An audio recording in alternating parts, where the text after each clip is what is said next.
తెలంగాణ ప్రభుత్వం మరో నిర్ణయం తీసుకుంది. కాళేశ్వరం ప్రాజెక్టు సందర్శనకు వెళ్లాలని, అందుకు మాజీ సీఎం కేసీఆర్ ను కూడా ఆహ్వానించాలని భావిస్తోంది. కేసీఆర్ ను ఆహ్వానించే బాధ్యతను మంత్రి ఉత్తమ్ కుమార్ రెడ్డికి అప్పగించారు. సీఎం రేవంత్ రెడ్డి ఈ నెల 12న అసెంబ్లీ సమావేశాలు ముగించి ఆ వెంటనే కాళేశ్వరం సందర్శనకు వెళ్లాలని సీఎం నిర్ణయించారు. మరింత సమాచారం మా political bureau chief Ram live లో అందిస్తారు. రామ్.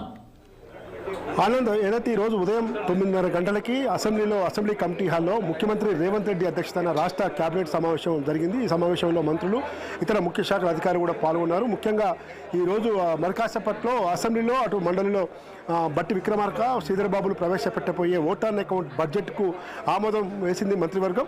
దాదాపుగా ఇప్పటివరకు ఉన్న సమాచారం ప్రకారం 2,75,000 కోట్ల ఈ ఓటాన్ అకౌంట్ బడ్జెట్ను ప్రవేశపెట్టేందుకు ప్రభుత్వం సిద్ధమవుతుంది. అందులో ముఖ్యంగా ఏదైతే 6 గ్యారెంటీలు ఉన్నాయో 6 గ్యారెంటీలకే ఎక్కువ ప్రాధాన్యత ఇస్తారు. దాంతోపాటు సాగునీరు, తర్వాత వ్యవసాయం సంబంధించిన అంశాలకు ఎక్కువ ప్రాధాన్యత ఇచ్చే అవకాశం ఉంది.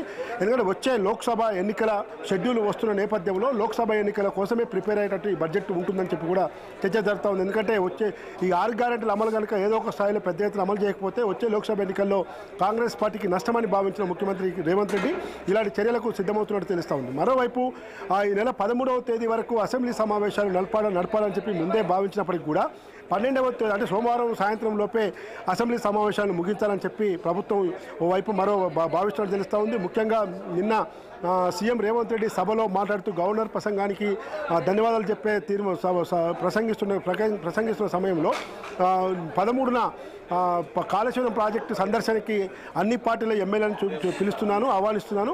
అందరూ కూడా పార్టీలకు అతీతంగా రావాలి. ఆ ప్రాజెక్టు ఉన్న పరిస్థితి లేని ఎంత వ్యయంతో కట్టారు, ఏ విధంగా కట్టారు, అసలు ప్రస్తుతం ఉన్న ప్రాజెక్టు మేడిగడ్డ బ్యారేజీ కుంగుబాటు కానీ తర్వాత ఇతర అంశాలన్నీ కూడా ప్రత్యక్షంగా చూపిస్తాను. దాదాపు అందరూ కూడా అన్ని పార్టీల ఎమ్మెల్యేలు కూడా రావాలని చెప్పి దానికి ప్రత్యేక ఏర్పాటు కూడా చేస్తామని చెప్పడం జరిగింది.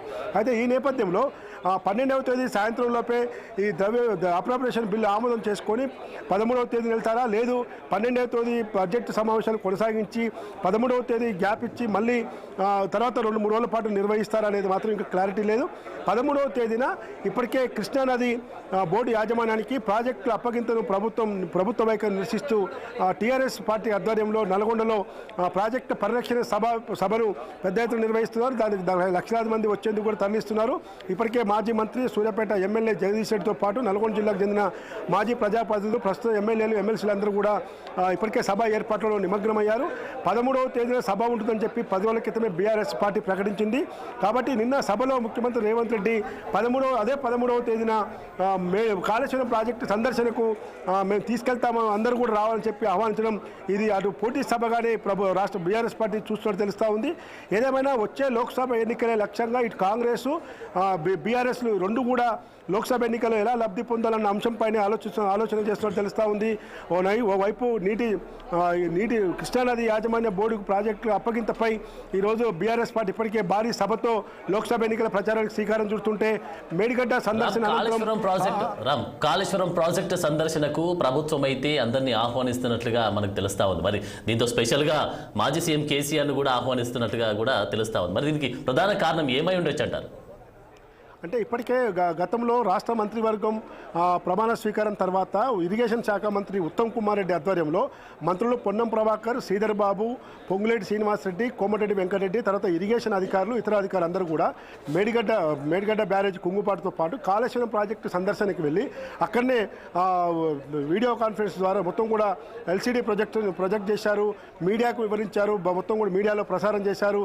ఆ మేడిగడ్డ బ్యారేజీ కుంగుబాటుకు అసలు ఎంత నష్టము, ఈ నష్టానికి బాధ్యులు ఎవరు, అప్పుడు పనిచేసిన ప్రభుత్వమా, లేదు ఆ ప్రాజెక్టు నిర్మించిన సంస్థన బాధ్యతనా అని చెప్పి దాన్ని నిర్ణయించారు. దానిపైన ఇప్పటికే విజిలెన్స్ ఎన్ఫోర్స్మెంట్ అధికారులు దాడులు చేశారు. విజిలెన్స్ ఎన్ఫోర్స్మెంట్ మధ్యంతర నివేదిక కూడా ప్రభుత్వానికి వచ్చింది.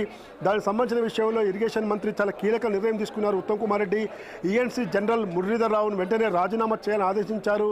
రామగుండం ఈఎన్సీ నల్ల వెంకటేశ్వర్లను పదవి నుంచి తొలగించు నిర్ణయం తీసుకున్నారు.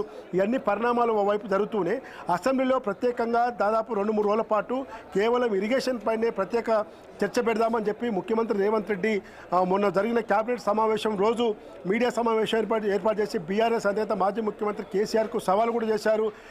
48 గంటలు కాదు, ఇంకెన్ని రోజులైనా చర్చిద్దాము, కేవలం ఇరిగేషన్ సంబంధించిన విషయంలోనే బీఆర్ఎస్ ప్రభుత్వ హయాంలో ఖర్చు పెట్టింది ఎంత, నిజంగా సాగునీరు అందించింది ఎంత, అందులో అవినీతి ఎంత జరిగింది, అవన్నీ కూడా విషయాలపై చర్చిద్దాము.